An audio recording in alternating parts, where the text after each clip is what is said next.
समझदार इंसान वही है जो जिंदगी में एक छोटा सा बदलाव करके सारी परेशानियों का हल निकाल लेते हैं। वहीं कुछ लोग छोटी सी परेशानी को बड़ा बनाकर जिंदगी भर परेशान रहते हैं। आप सुन रहे हैं आज की कहानी सुयाल मोटिवेशन पर। एक गांव में एक व्यक्ति के पास 19 ऊंट थे। एक दिन उसकी मृत्यु हो गई।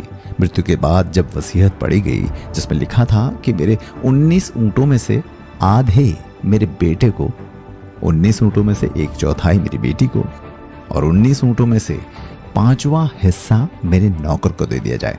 सब लोग चक्कर में पड़ गए कि ये बंटवारा कैसे हो। 19 ऊंटों का आधा यानी कि एक ऊंट काटना पड़ेगा, फिर तो ऊंट ही मर जाएगा। चलो एक को काट भी दे तो बचे 18, उनका 1/4 यानी 4.5, फिर एक ऊंट। सब बड़ी उलझन में थे। तभी पड़ोस के गांव से एक बुद्धिमान व्यक्ति को बुलाया गया।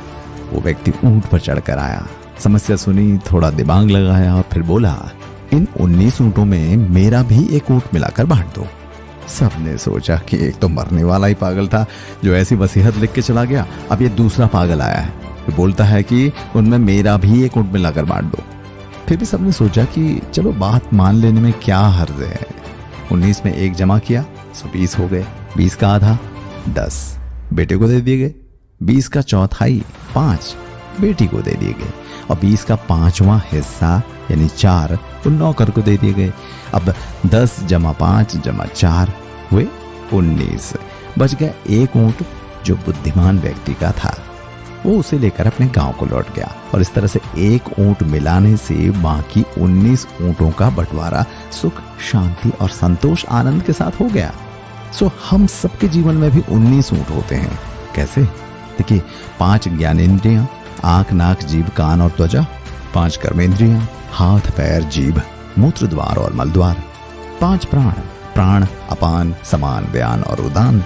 और 4 अंतःकरण, मन, बुद्धि, चित्त और अहंकार।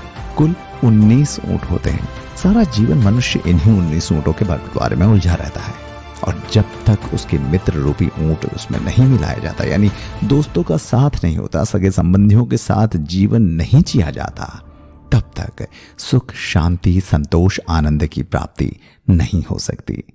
आपको हमारी आज की कहानी कैसे लगी हमें जरूर बताइएगा। आपके कमेंट्स का हमें बेसब्री से इंतजार रहेगा।